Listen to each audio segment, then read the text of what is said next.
but there are different ways to pursue it. So one thing would be challenging presuppositions. And the way that I do this in my own life is I think about philosophy or ethics. And one thing, again, if we wanted to talk about is the concept of free will, for example, which is something that a lot of people presuppose. We just assume that, we have this experience called free will. But what is free will? Where does it come from? How does it function? All these sorts of questions. You can challenge that and think, even in your own mind. You don't have to read, you don't have to talk to anybody. You can just think carefully to yourself, okay, well, what are these things? And have a moment of meaning in your own, bedroom while you're drifting off to sleep, challenging presuppositions about what you assumed was true. You may not really know, you just assumed it. You can assume responsibility. This is a big one, right? Where you take, again, ownership for your own existence or for other people's existence in your family, community, school, wherever you are. Assuming responsibility for, I think, almost everyone is a huge source of that sense of meaning. So people become mothers and fathers. You have a kid. It's not just, and maybe there's an evolutionary impulse where you're propagating the species, whatever. But individuals do it because I think it's very meaningful to father or mother a child, right? There's something there that gives your life a sense of purpose. And that's, again, one of the most meaningful things I think a person can go through is having a family. Persevering through adversity. This is a big one. I say, be the hero in your own story. And tragedy is probably the human constant. If there's one thing that brings us all together, it's the fact that existence is brutal at times, if not regularly. And so you have a choice of what you're going to do with the difficulty of existence. And you can choose to basically, you can be a victim or you can be a hero, right? And so my encouragement here is I'm not saying that, difficulties they can definitely overwhelm you, but you do have a choice of what you're going to do in response to that. I would encourage people to persevere and become the hero through the adversity that exists in their lives, because it's ubiquitous, it's everywhere, you can't avoid it. And so if you have a choice, I'd encourage you to persevere and be that hero. And I think that can be very meaningful as well, because we all suffer, we all do. Pursue noble goals, right? And so part of what we're doing here today, Philippe, myself, Danny, maybe Danny's getting paid, I don't know, but I'm not getting paid. I'm just literally here because I have an interest in trying to help young people orient themselves in the world to be able to, to be socially mobile, to accomplish the things that they want to do, to feel like they've got a way forward, and that's what I care about. And I think that we all have the opportunity to help people who are worse off than we are. So I'd encourage people to consider how they might pursue noble goals in their own lives. And that's another way to pursue meaning. Self-directed learning. So, the people in the audience who are in high school, which is, again, part of our target demographic, a lot of the learning you're doing is not self-directed.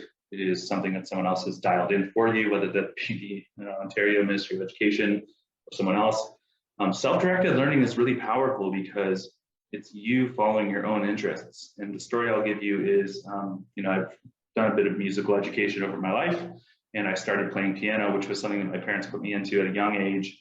But the stuff that I was taught by my teachers was not music that I was interested in at all.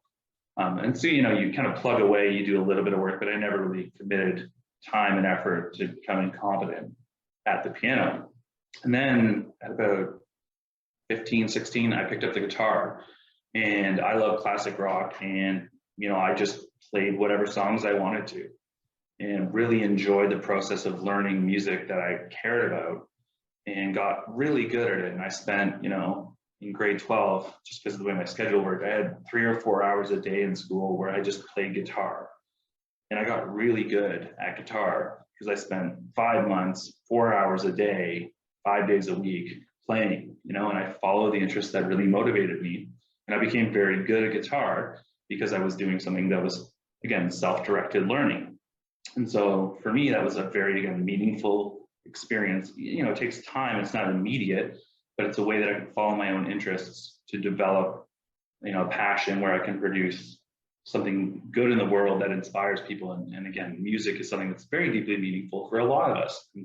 Whatever that means for you, this kind of self-directed learning it motivates itself because it is indeed self-directed. It's the things that you're passionate about. So I'd encourage you to pursue those as well in, again, trying to establish meaning in your life.